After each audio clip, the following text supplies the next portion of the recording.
Warning, the following content is for adults only and those 18 years of age and older. Some viewers may find the following video disturbing. Viewer discretion is advised. Anyone and everyone that I speak about in this video and all videos are innocent until proven guilty in the court of law, and there is no hate or harm or malice intended in my reporting these stories or cases.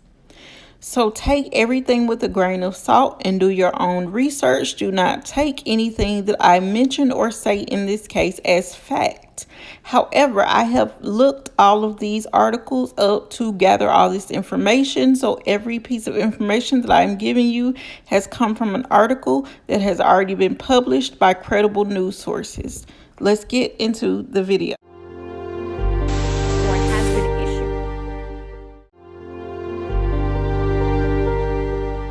And it's just so many questions that I have. Memorial sign on It makes it really fun. And I bet he would run after what he's done. a number of people. The FBI is offering a reward. What was the order of events? Never stop looking. Are now questioning a number of people. Everyone, please take a good look at your screen. The young man on your screen, his name is Hassani Campbell. At the time of his disappearance, he was 5 years of age. He wears leg braces and he stood at a height of 3 to 4 feet tall. And he weighed 40 pounds at the time of his disappearance. Now, at the time of the recording of this video, he will be 22 years of age today, which is November 2025. So he would be 22 years old today. Now, at the time of his disappearance, Hassani was last seen wearing a gray sweatshirt, gray pants or shorts with white arch support braces with Spider-Man logos on them. Now, as I stated before, Hassani suffers from cerebral palsy. He can walk, but he can't run or jump. He wears arch support braces on his feet. The braces would not be visible because they can make them to where you can cover them up with your pants. However, you will see a hump. Like something is underneath your clothing, but you won't be able to actually tell what it is. But at the time of Hassani's disappearance, he was listed as an African-American male with brown hair, brown eyes, and Hassani speaks with a slight lisp. Some accounts spell his first name as Hassanni. So there is different spellings of his name. Now, I'm not sure of the details surrounding his being placed in foster care, but the disappearance of him is very suspicious. Now, reportedly, Hassani was seen in the Rock Ridge district of Oakland, California around 4:15 p.m. on August 10th, 2009 with his foster father, Lewis Ross.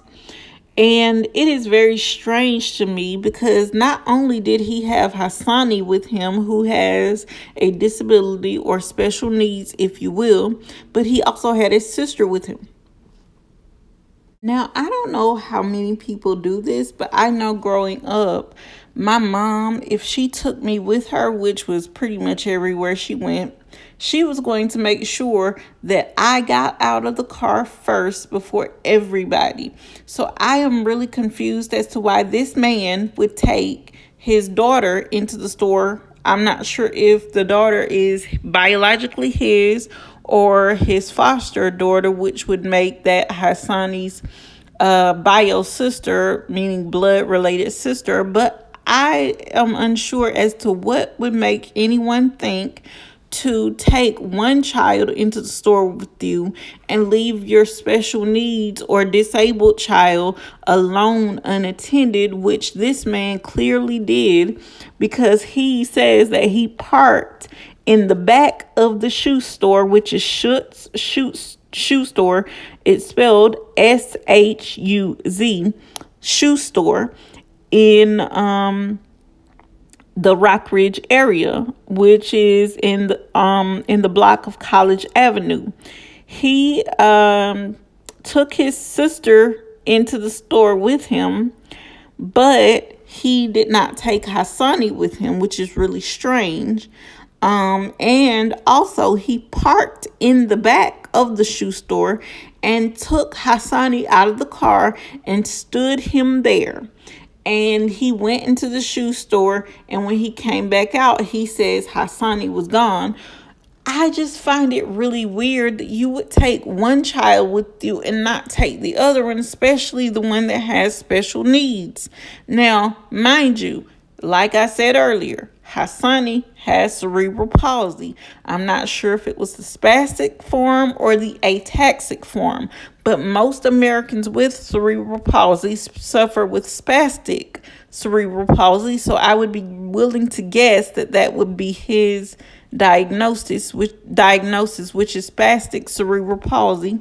So like I said, he can't run, he can't jump, but he can walk, but he uses the aid of the leg braces that I mentioned before to help him do so. Even knowing Hassani could walk a little, he couldn't have gotten very far on his own, which is very puzzling to me. And knowing this, I don't understand why his father or anyone would leave their special needs child alone and take the other child with them. I mean, it makes no sense to me. And I don't know if they had anything to do with his disappearance, but if they did, they should pay for that. Please don't forget to like, share, comment, and subscribe. Now, I hate to think the worst, but I've known of situations where people either have disabled children, not expecting them to be disabled, however, but they'll have these children and they will get money for them each month, and some of the parents use the money for themselves or to put in a church collection plate or to give to that child's siblings to do whatever they wish with it. And I'm speaking from personal experience because I've seen it with my own two eyes. I've seen it happen several times, actually. And I was wondering if that might be the case with little Hassani here, because I think when you go into foster care, I believe it's depending on the circumstances and the length of the time that the child will be with the family, and also a couple of other factors that they will get money for the child that they take in and foster. Now, as I mentioned, they were there at Schutz shoe store to pick up their aunt / foster mother, which would be Jennifer Campbell, which is Lewis's Ross fiance. Now, with that being said, Hassani's father said that he parked his black BMW in the back parking lot of the shoe store, and he left Hassani outside of the car to go inside and unlock the store door. But he took his 1-year-old sister, which is really puzzling to me because, as I said earlier, why would you not take your special needs child with you as well? And that brings me back to my point, if whether they felt like he was a burden to them and they didn't want to deal with him or take care of him because of his disability, and maybe they unfortunately allegedly made him disappear. And yet again, I want to state that everything I'm saying in this video is all alleged, and these are just my opinions and my opinions alone. But with that being said, I don't understand why you would even park in the back of a shoe store and not the front. I mean, there is parking spaces in the front of the shoe store just specifically for people to park in. So why would you park in the back of that store unless you knew that there were no cameras back there so nobody could see if Hassani actually was in the car when you drove up? And yet again, they probably couldn't see him anyway because he was only 5 years old, and at 5 years old, you're not going to be tall enough to be seen from the car, or depending on your hair, you might the top of your head, but I doubt that he, had enough hair to be seen from a car's distance, or even to be seen if he was even in the car. And so I'm wondering, is that why the foster father chose to park in the back of the shoe store and not in the front where normal customers would park? And that makes me wonder if he was already gone or unalive before he was reported missing. And yet again, this is all speculation and alleged. There's, I'm just shooting theories here, but I wonder if he was already gone or taken or had disappeared before he was reported missing, of course. And yet I still wonder, did he ever make it to the shoe store that day? Or is that just the account of events that his foster father and mother/aunt are giving? I don't know. Can't prove it. I tried to FOIA some stuff in the case, but California was like, absolutely not. So I couldn't really get anything. But I am wondering if he, became what they considered to be a burden and they didn't want him anymore. So they just decided to get rid of him. But as I stated, he would be 22 years old today if he, hopefully is still alive. And I will put some pictures up of what he would look like today at the end of the video. Please don't forget to like, share, comment, and subscribe. And I know it might sound heartless to say, but I wonder if these judges or even the CPS workers sometimes look at cases like this when children are in foster care and go missing and think the child would have been better off if they would have been left in the situation that they were in versus what they went to. Because some children can leave a bad situation and end up in a worse situation, and I just hope that that's not what happened to little Hassani. And I hope that he's out there somewhere still alive and still, thriving and flourishing and not letting his disability stop him. But I will have to make a part 2 to this video because I don't want it to be too long. So unfortunately, guys, that brings me to the end of today's video. If you like today's video, please leave me a thumbs up. You can leave me a comment down in the comment section below. And also, if you have not subscribe to this channel before you leave, please make sure that you do subscribe because it helps the channel out more than you know. And please do not forget to leave a thumbs up, or you can leave a thumbs down even if you don't like the video. You can leave me a comment in the comment section below about some cases that you would like to see me cover, because I have a case that I'm going to cover after part 2 of this video, where a subscriber left me a comment on the last video that I did asking to post if I post about missing person cases or if I do current cases as well. So I will be letting you all know who that subscriber is in that new video that I'm going to do a different case about. But part 2 of this case will be concerning where I will be hopefully speaking with a therapist if they agree to do this.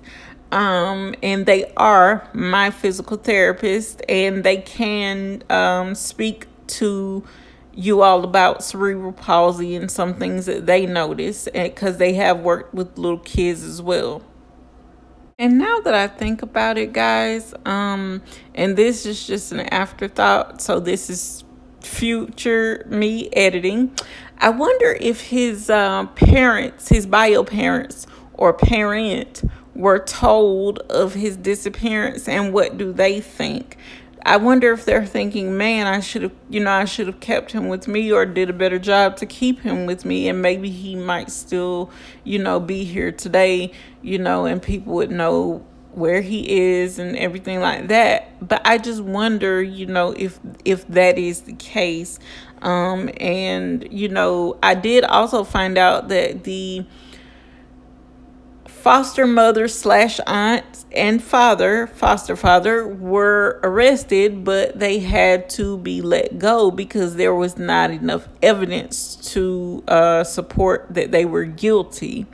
I think they should take another look in this case and take another look at the aunt / foster mother, and the foster father as well, and try to see if they can find video cameras all around the store, the front, the back, the sides, even cameras that might not be a part of that store, but they're facing that store. I hope they did that already, and I hope they can go back and look at that footage and see if he even made it to that store that day, because it just does not make sense to me why you would leave a special needs child alone who can't walk very far, run, or even jump. So that lets you know he couldn't have gotten very far. But again, guys, that brings me to the end of today's video. If you like today's video, please don't forget to leave a like down. Leave me a like, a thumbs up, or even a thumbs down if you didn't like it. And don't forget to leave me a comment. And if you're not subscribed to this channel, before you leave, please make sure that you are subscribed, because I see that a lot of my returning viewers are not subscribed. So please make sure that you subscribe, because it helps the channel out more than you know. And all of this information will be linked down in the description box below as to where I got this information, like the research articles and everything, as well as I might put the news clip down there that his father did when he first went missing. So if anyone knows where he might be or how to bring him home, please reach out to your local 911 or your local FBI office or the nearest American embassy or consulate, and they will direct you on what to do from there. But until next time, guys, thanks for watching, and I'll see you on the next one.